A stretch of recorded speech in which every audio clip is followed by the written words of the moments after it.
మూర్తి గారు, ఇప్పుడు మీరు అధికారులు ఉన్నారు సరే, ఒక ఎన్నికల సంఘం అధికారుల బాధ్యత కావచ్చు, ప్రత్యక్షంగా ప్రభుత్వం బాధ్యత కాకపోవచ్చు, నేను మీరు తప్పట్టట్లేదు, కానీ ఈ నింద మీరు మోయాల్సి వస్తుంది.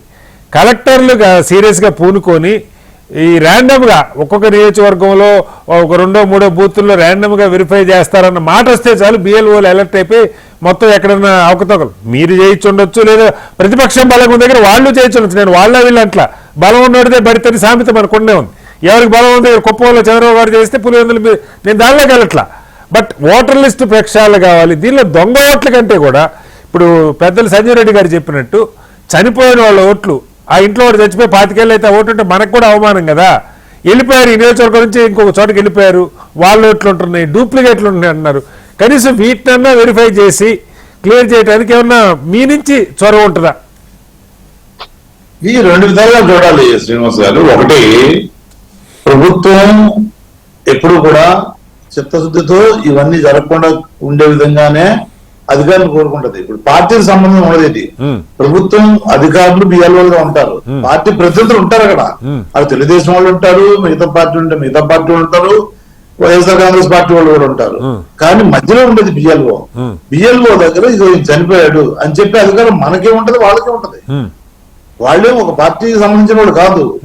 సో డెఫినెట్ గా ఇప్పుడు న్యాయబద్ధంగా మనకు వచ్చిన హక్కు ఏంటి, ఆ పార్టీకి ఎంత అధికారం హక్కు ఉందో ఎలక్షన్ కమిషన్ లో, ఈ పార్టీ కూడా అంతే హక్కు ఉంటది. పార్టీలకి హక్కులు వేరుగా విభజించబడి ఉండవు ఎన్నికల కమిషన్ లో.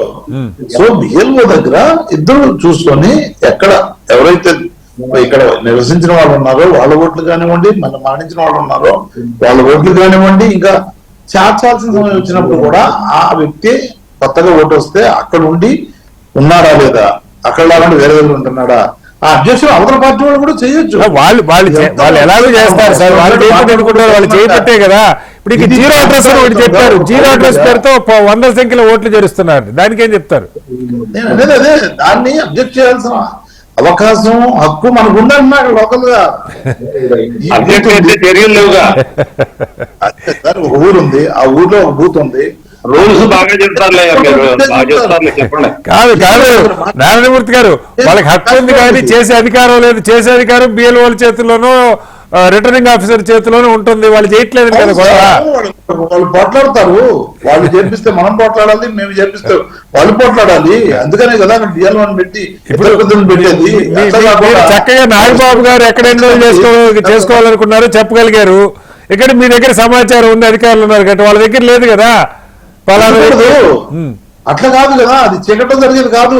ఫర్ యువర్ ఇన్ఫర్మేషన్, ఓపెన్ గా వెళ్ళి చేసి అక్కడ వాళ్ళు వెరిఫై చేసే కార్యక్రమం అక్కడ. మనకి ఇచ్చిన హక్కులు మనం వాడుకోకుండా మేము అడిగింది కూడా అదే. ఈ విధంగా ఇంతకుముందు 2019 ముందు ఇష్టం వచ్చినట్టు చేసిందే తెలుగుదేశం పార్టీ. దీన్ని తీసివేయాల్సిన అవసరం ఉంది, లేదంటే అప్రజాస్వామ్యంగా ఎన్నికలు జరుగుతాయి. ఆ ఎన్నిక కూడా సరైన పద్ధతి కాదు, మీరు దాన్ని సరిచేయండి అని చేసి మేము ఇచ్చాము సాక్ష్యాధారాలతో. విజయసాయి రెడ్డి గారు అది ఇచ్చారు, మొత్తం అందరూ ఇచ్చారు, ఇంత ముందు కూడా ఇచ్చారు. రవి గారు మేము ఇస్తుంటే ఇప్పుడు వీళ్ళు వచ్చి కొత్త పనులు, ఎందుకంటే దొంగ దొంగ దొంగ అన్నట్టు వాళ్ళు చేసే పనులన్నీ మా మీద ఆపాదించే కార్యక్రమం. రవి గారు ఫైనల్ గా ఎన్నికల సంఘం మరి మీ స్పందన, మీ కంప్లైంట్ ఎవిడెన్స్ బేస్డ్ గా ఇచ్చినటువంటి కంప్లైంట్ మీద ఏంటి, పాజిటివ్ గా రియాక్ట్ అవుతుందని అనుకుంటున్నారా? కనీసం ఒక మాట చెప్పండి. వాళ్ళకి చిత్తశుద్ధి ఉంటే పాజిటివ్ గా రియాక్ట్ అవుతారండి. ఎన్నికల అధికారులు ఎవరైనా సరే, ఎన్నికల కమిషన్ తన తాలూకా విధి ముందు ఓటర్ లిస్ట్ ఫెయిర్ గా ఉండాలి, ఉంచి ఎన్నికలకు వెళ్ళాలి అనేది ఎన్నికల కమిషన్ తాలూకా విధి. వాళ్ళకి ఓటర్ లిస్ట్ మీద ఏదో ఒత్తిళ్లు ఉంటాయని అనుకుంటే మరి వాళ్ళు ఎందుకండి స్వతంత్ర ప్రతిపక్షంగా వ్యవహరించలేనప్పుడు వాళ్ళు పక్కకు తప్పుకోవడం బెటర్. ఓటర్ లిస్ట్ లో పై లెవెల్లో ఉండవు సార్, బూత్ లెవెల్లోనే ఆ బిఎల్ఓ మీద ఒత్తిడి చేస్తారు. అక్కడ అధికారులు ఉన్న వాళ్ళు ఎవరో ఏ పార్టీ చేసుకోవట్లేదండి. అది కాదండి, ముఖ్యమంత్రి ఇక్కడ ఆదేశాలు ఇస్తే ప్రభుత్వం చీఫ్ సెక్రటరీ ఇక్కడ ఉన్నాడు, ఆదేశాలు కింద వరకు అమలు కావట్లేదా? అట్లానే ఎన్నికల కమిషన్ ఆదేశాలని కింద వాళ్ళు క్షేత్రస్థాయికి వెళ్ళి, ఇప్పుడు విజయవాడ వచ్చి 3 రోజులు ఎక్కడ కూర్చొని కలెక్టర్ తో మాట్లాడతాం, ఎస్పీతో మాట్లాడతాం, ఏమంటే 4 నియోజకవర్గాలకు పోయి వాళ్ళు కూడా వెళ్ళి వాటర్ విషయం చూడొచ్చు కదా. ఒక చీఫ్ ఎలక్షన్ కమిషనర్ కి వాళ్ళు బ్యూరోక్రాట్స్ అండి, వాళ్ళకి క్షేత్రస్థాయికి ఎప్పుడు వాళ్ళు వెళ్ళి ఉండరండి. ఎందుకంటే వాళ్ళు 4 గోళ్ల మధ్యన ఉద్యోగాలు చేశారండి, వాళ్ళంతా చేసి ఇప్పుడు ఏదో వాళ్ళు ఎన్నికల కమిషనర్ గా అపాయింట్ అవుతున్నారండి. కాబట్టి వాళ్ళ క్షేత్రస్థాయి అనుభవాలు వాళ్ళకి ఎక్కడున్నాయండి?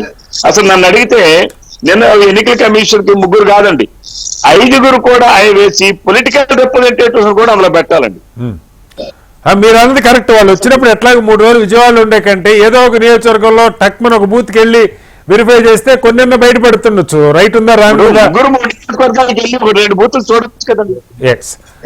సంజయ్ రెడ్డి గారు, ఫైనల్ గా ఏంటి ఇది ప్రక్షాళన అవుతుంది అనుకుంటున్నారా, ఏం చెప్తారు? శ్రీనివాస్ గారు, అది జరిగే పని కాదు. వారం రోజులు ఎట్ట జరుగుతుందండి? 5 సంవత్సరాల్లో జరగని పని 10 ఏళ్లలో జరగని 5 రోజుల్లో జరుగుద్దా? మన అత్యాశ తప్ప. అసలు ప్రజలు ఓట్లు అంటే వీళ్ళకి లెక్క ఉందండి. ప్రభుత్వాలకి, రాష్ట్ర ప్రభుత్వానికి కానీ సెంట్రల్ ప్రభుత్వానికి కానీ, గల్లీ నుంచి ఢిల్లీ వరకు వ్యవస్థలన్నీ పొల్యూట్ అయి ఉన్నాయి. ఆ పరిస్థితిలో మనం ఎక్కువ ఆశించడం కూడా తప్పు.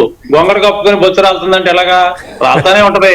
ఆ వ్యవస్థలో పడి తప్ప. ఇప్పుడు ఒక నిమిషం అండి సంజయ్ రెడ్డి గారు, ఒక నిమిషం. శ్రీనివాస్ గారు చెప్పండి. ఈ ఆంధ్రప్రదేశ్ రాష్ట్రంలో అండి ఆర్డర్ గా ఉన్నటువంటి ఓటర్ లిస్ట్ ని ఎప్పుడైతే లోకల్ బాడీ ఎలక్షన్స్ కి ఈ మదర్ రోల్ కింద ఇది తీసుకున్నారో ఆ రోజు వాళ్ళు ఎన్నికల కమిషన్ ని ఏ రకంగా ఈ జగన్మోహన్ రెడ్డి గారి ప్రభుత్వం స్టేట్ ఎలక్షన్ కమిషన్ ని ఎంతలా నిర్వీర్యం చేసి ఏ రకంగా చేసిందో, లోకల్ బాడీ ఎన్నికలు ఏ రకంగా చేసిందో మీకు తెలుసు, మాకు తెలుసు. అప్పుడు వాళ్ళు ఆ మదర్ ఓటర్ లిస్ట్ ని డిజార్డర్ చేస్తారండి. ఆ డిజార్డర్ అయిన ఓటర్ లిస్ట్ పట్టుకొని ఇప్పుడు స్టేట్ లో వెళ్తున్నారండి వీళ్ళు. రైట్. మొత్తంగా కేంద్ర ఎన్నికల సంఘానికి సోదానంగా ఉదాహరణతో సహా ఎక్కడెక్కడ అవకతవకలు ఉన్నది, అటు ప్రతిపక్షాలతో పాటు అధికార పక్షం కూడా కంప్లైంట్లు ఇచ్చినటువంటి పరిస్థితి. ఎన్నికల సంఘం నిజంగా కనుక తీవ్రమైన ఆరోపణలు ఉంటైతే 4 రోజులు ఆలస్యమైన పర్వాలేదు, ఓటర్ లిస్ట్ ని వీలైనంతగా ప్రక్షాళన చేసుకొని ఎన్నికల కంటే మంచిదన్నది ఆంధ్రప్రదేశ్ నుంచి ప్రతిపక్షాలు చెప్తున్నమాట. మరి ఎన్నికల సంఘం ఎలాంటి నిర్ణయం తీసుకుంటుంది, ఆరోపణల మీద స్పందిస్తుందా, వేగంగా ఫలితాలని ఎన్నికల ఓటర్ లిస్ట్ ని ప్రక్షాళన చేసే దిశగా అడుగులు పడతాయన్నది చూడాలి. చర్చలో పాల్గొన్నటువంటి రవికుమార్ గారికి, అలాగే నారాయణమూర్తి గారికి, వివరావు గారికి, సంజయ్ రెడ్డి గారికి